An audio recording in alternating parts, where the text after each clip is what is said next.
Yeah, my name is Klaus Koehnlein. I just want to talk how I just want to tell you how I got into this issue. I'm an internal medical doctor who worked in the oncological department of the university in Kiel. And when I worked there, we had the first AIDS patients. Well, they were. I stood with a colleague in front of a patient who was suffering from lymphoma. He was suffering from Burkitt lymphoma, and we had a lot of lymphomas at that time in the oncological department.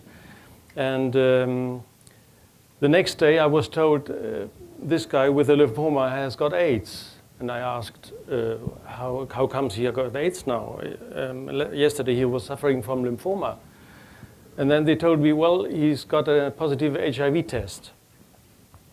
That was in 1989 or 98 or something like that. It was in the end of the 80s. We are all a little bit behind the States. And well, I told to my colleague, well, for me, that's not a new disease. It's just the epidemic of a new test, because we have this disease all the time here. We have histoplasmosis, we have lymphoma, we have other sort of cancers. And why is this lymphoma all of a sudden an AIDS case? And I had another discussion with a friend of mine, with a colleague of mine, and he told me, show me an AIDS patient without the positive, without HIV. And I said to him, well, that's a problem. In your opinion, that's not an AIDS patient if he has no HIV. But I can show you a lot of patients here at our ward who has the clinical sign of AIDS. Look at the lymphoma patients who are tested negative. Look at histoplasmosis here on the other side, who is, if she was HIV positive, would be an AIDS patient. That's what we all know. What is AIDS? AIDS is grid. It is still grid.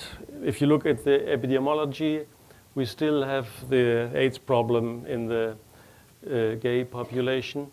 And we had some documents in earlier times. You see that there was almost 100% correlation with poppers. You see that the AIDS crisis had a time when poppers were widely available and were sold in a very high amount. And the problem was that the virus hypothesis was adopted by a press conference and not by a scientific paper. Then they were quick to invent this epidemic. These pictures are from from the mainstream press, Der Spiegel and Bild der Wissenschaften. We did extrapolate it, and we found out that in 1993, whole Germany would die on AIDS, or would get AIDS and die 2 years later. That were the predictions at that time, and we know that hasn't happened.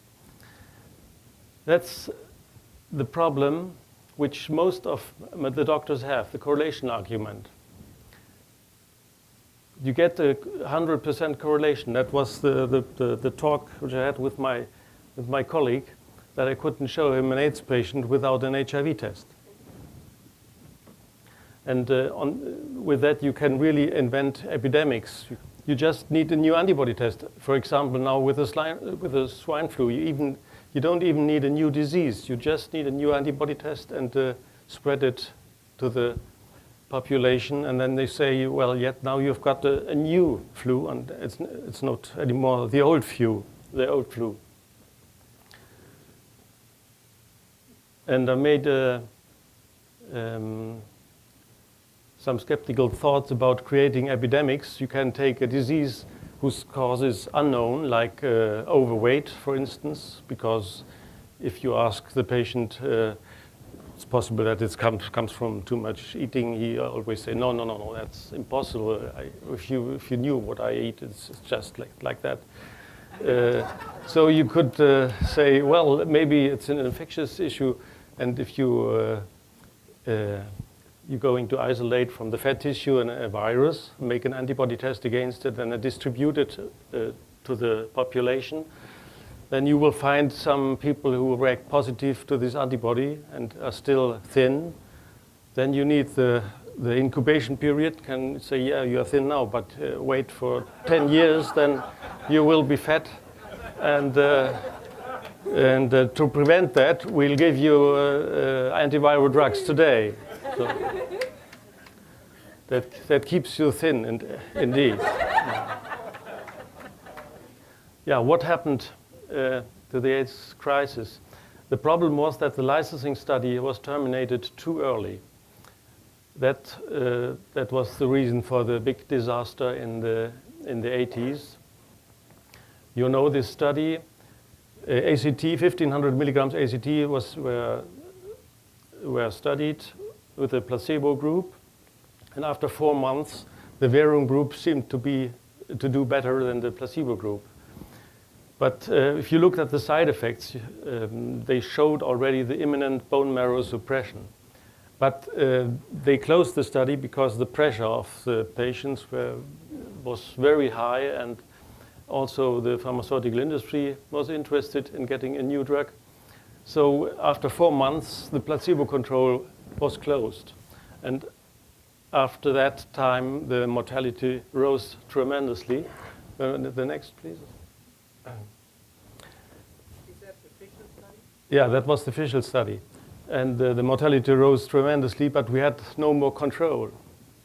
That was the time when I had patients who heard about my critical view of AIDS, came, and those were critical about the ACT problem. And these were the survivors at that time. They were all recommended ACT, but they all declined ACT, and that saved their life at that time. There was a very similar problem in another study,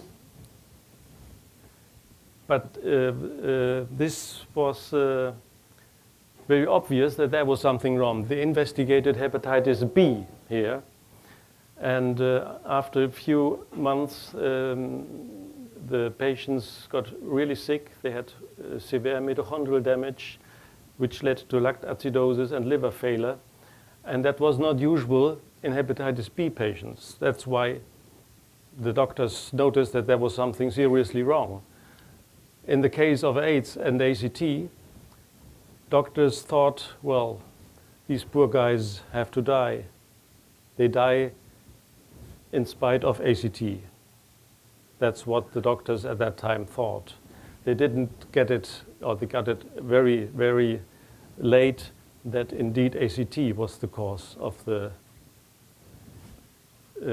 wasting away of the patients. That's this devil's circle. You have the virus hypothesis, you give antiviral therapy, and you get a slowly progressive immune suppression, and that indeed seems to prove the virus hypothesis. So that was the problem of the doctors in that time, because we had no placebo control. It became then obvious in the Concord results that more ACT kills more people. There was something like a placebo group. You had the IM group and the deferred group. That means that there were people who got ACT immediately and some got it later. And you see that those who got it immediately had the higher death rate. And this was already done with 1,000 milligrams ACT. It wasn't the initial high doses. And still you see that those who got more ACT had the higher death rate. It should have been the death of ACT, but somehow it survived in a still smaller dosage. Then Science wrote that there might be a problem with ACT, that some people can't take it. ACT can keep some AIDS patients alive. and even reverse their dementias, but it's so toxic that the majority of patients may not be able to take it. The problem is once your bone marrow goes down, you have lost. If you take them off the drugs, then you are in a deep immunosuppressive state, and any microbe can kill you. That was AIDS by prescription, as we heard already today from John Lauritsen. That was the time. So one good thing is that the therapy came down, that the dosage was reduced.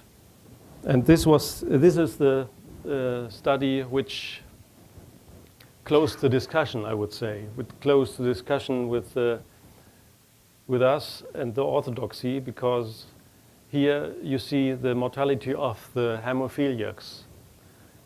That was a study that was done by Darby et al. And was published in Nature very widely. And you see that only the HIV-positive hemophiliacs are going to die. Peter, maybe you remember that that was the slide they showed in Kiel when we had the talk there as proof that HIV causes AIDS, as ultimate proof that HIV causes AIDS. What you can see here is that ACT caused the death of the patient, because it's timely exactly when he was administered in 1987, the mortality rose tremendously. And also what most doctors don't know about hemophiliacs is the problem that they had before factor VIII was available, a very poor life expectancy. And that became much better while getting this factor VIII. But at that time, they should be infected with HIV. So they should have died already in the late 70s if HIV was the cause. But that didn't happen. Instead, their median lifespan doubled at that time. And they started to die exactly at the time ACT was administered. That's the problem with the HIV hypothesis. If you are negative, you get the normal treatment. For TB, you get the tuberculosis treatment, pneumonia, antibiotics, and histoplasmosis. You get antifungal. For CMV, you have a problem because you need antiviral, maybe. Septicemia, you can get antibiotics. And on the other hand, there you only get it for a short time until your symptoms are over, and then you stop the treatment. But here you get lifelong antiviral treatment. That's why the prognosis is much worse on that side. That we heard today enough. AIDS in Africa, an epidemic of HIV testing, false positive results in patients with leprosy and TB. And next, please. That's the situation.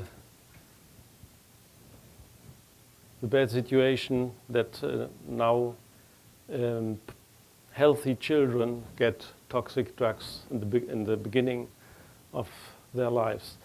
There are some thoughts I had when I saw this picture, because in Africa the main problem of AIDS is tuberculosis. And tuberculosis is of course transmissible to the child.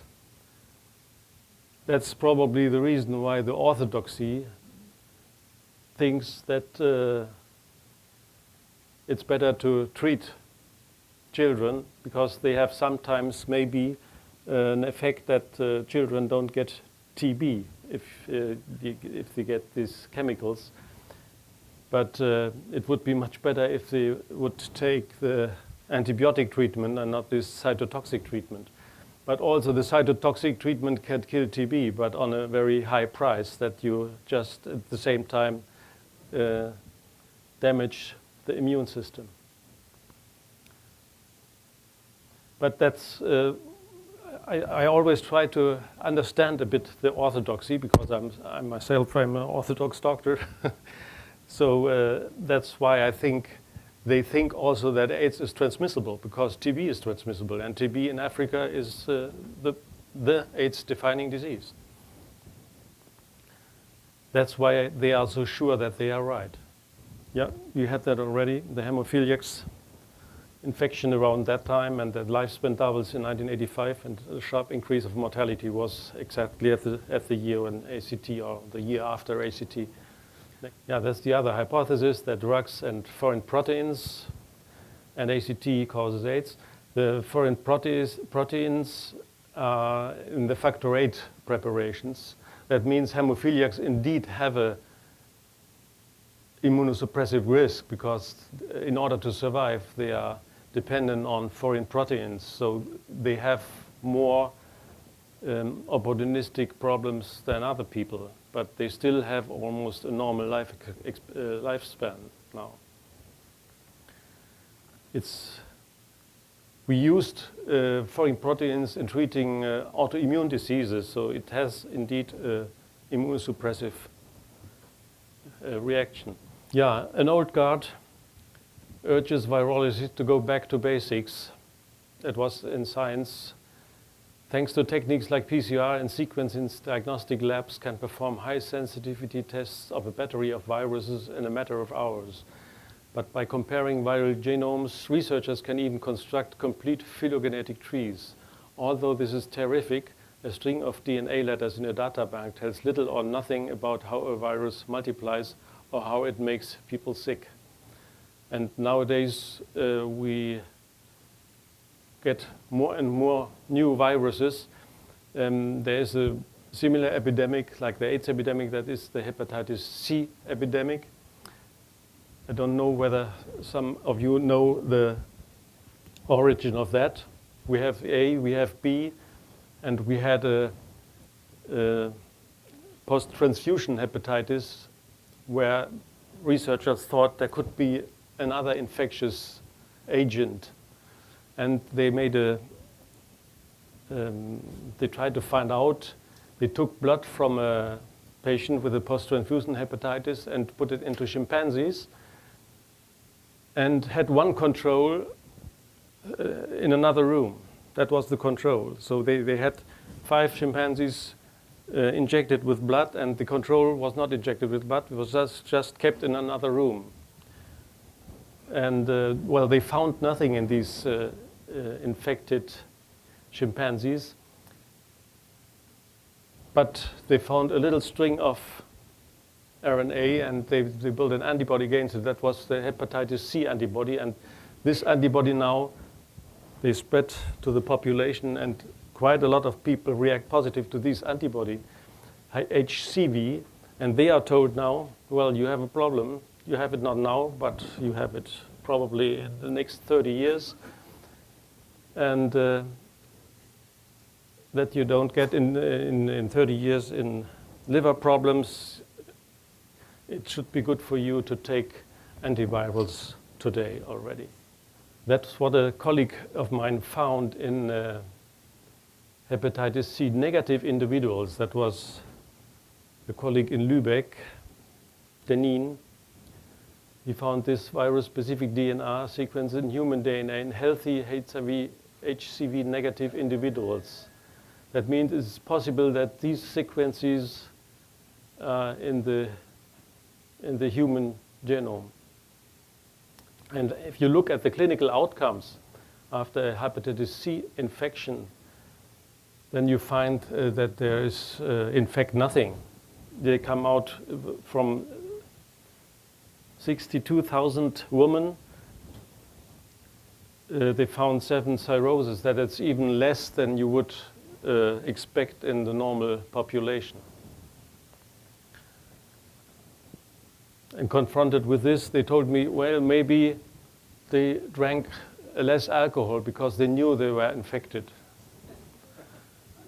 Also, if you talk about hepatitis C, they are quick to point out that there are, of course, cofactors like alcohol and drugs, which could make things worse. But if you need a cofactor, you can say, well, the factor is enough. Alcohol could be the factor, and the drugs could be the factor as well. You don't need a virus to get a liver cirrhosis and a liver cell carcinoma. That's the same. Shows that hepatitis C is not a serious problem. This was done by Seif et al. They looked on frozen seras they had a 45 years follow-up in the army, and they found out that mortality and morbidity in liver problems are almost the same in HCV positive and HCV negative people. They had low liver-related morbidity and mortality rates. But still, if you ask the doctor now, today, you get to hear, we have to measure your virus load, and if it's high, we have to treat you. And it's a big problem for surgeons, for instance, because they have to be treated, otherwise they are not allowed to operate anymore. That's the trick with the incubation period. The problem is that if you are tested positive, in most cases you have no serious health problems. That's why you have invent an incubation period. HIV 15 years, HCV 30 years, BSE almost 55 years, and HPV 55. And then we are here with life. It's a sexually transmitted disease which ends deadly after an incubation period of 77 years.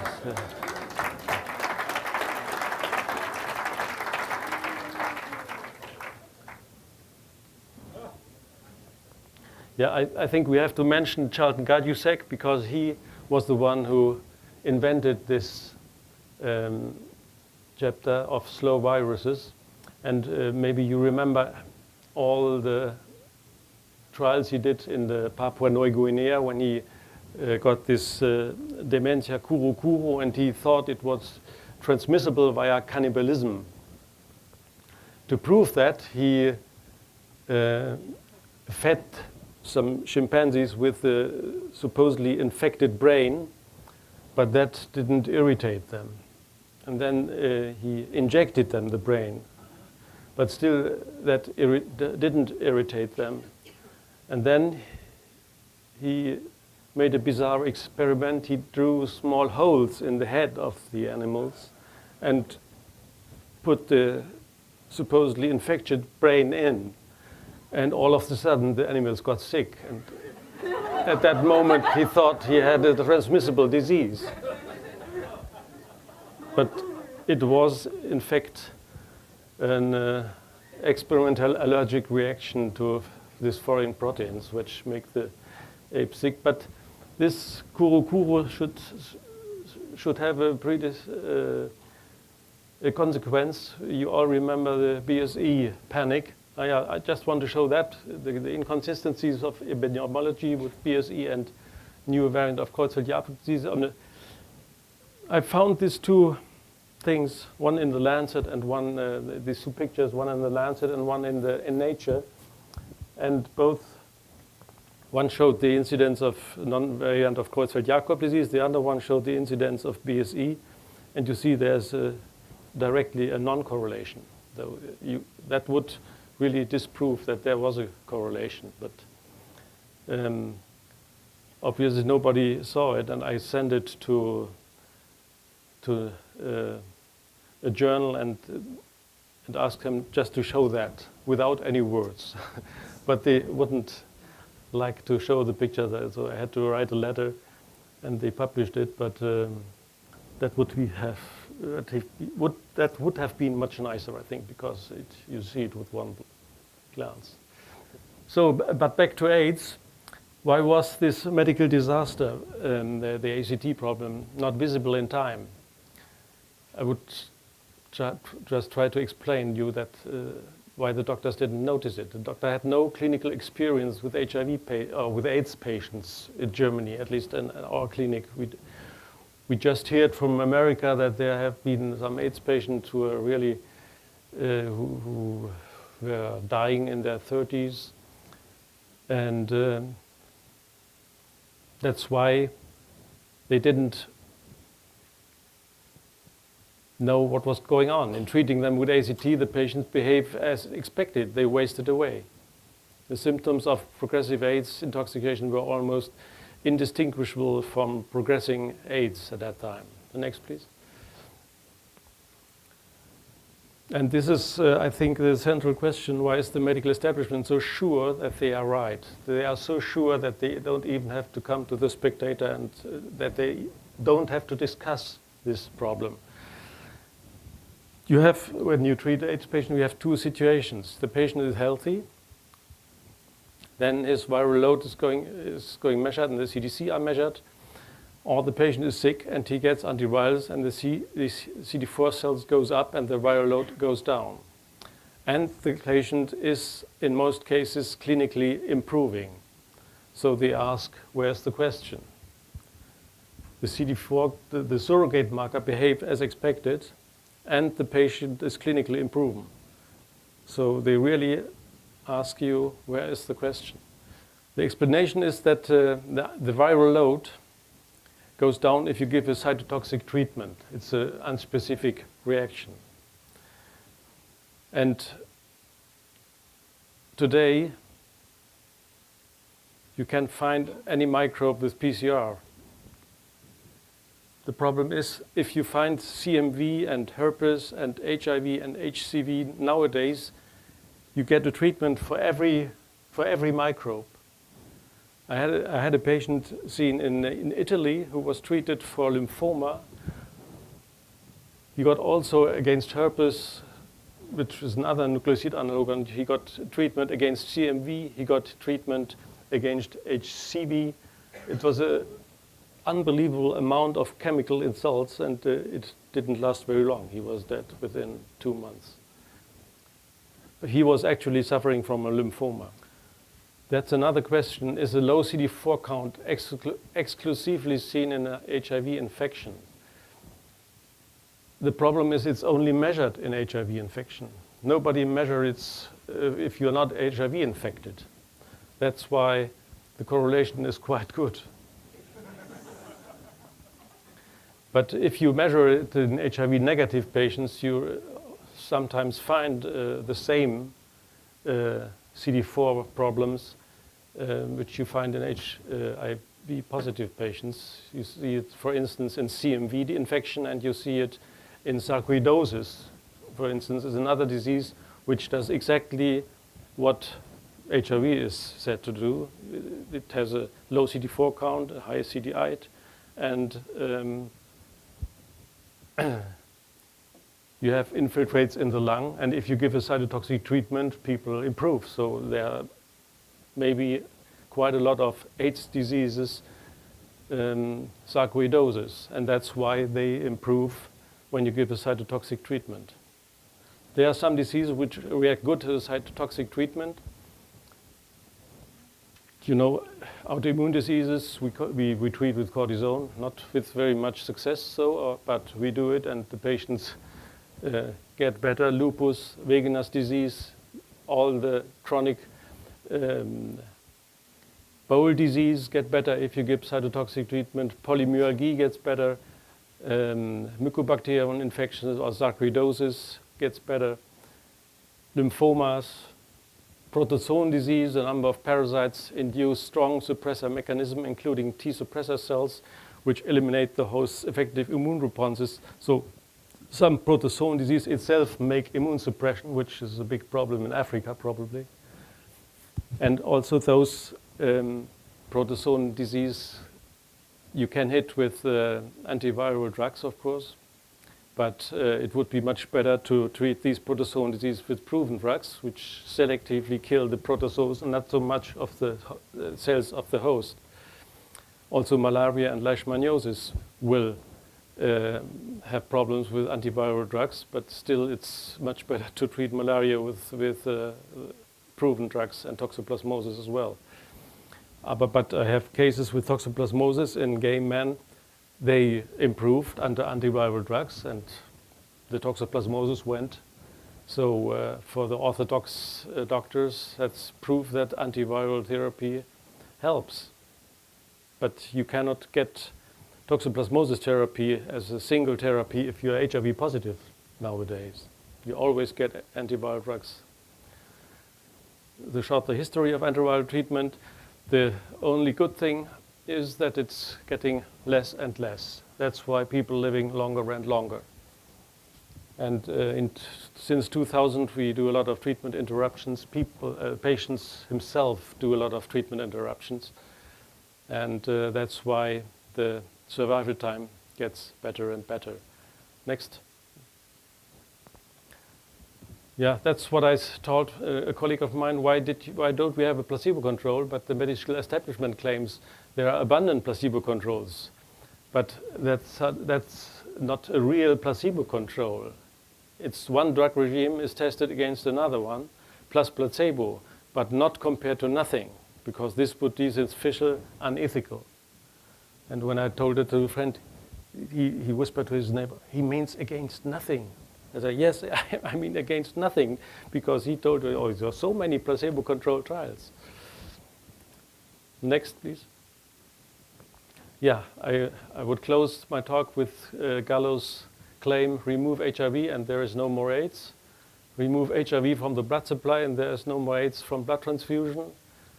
And the last proof is the incredible increase of survival due to antiviral therapy. I would say, stop testing for HIV and there is no more AIDS. The HIV test is highly diagnostic, misleading. The average survival time after blood transfusion is still 2 years, irrespective of HIV, because the underlying disease is severe in most cases. And it's, of course, easy to claim an incredible increase of survival after having killed or overtreated a whole generation of AIDS patients. Thank you very much for your attention.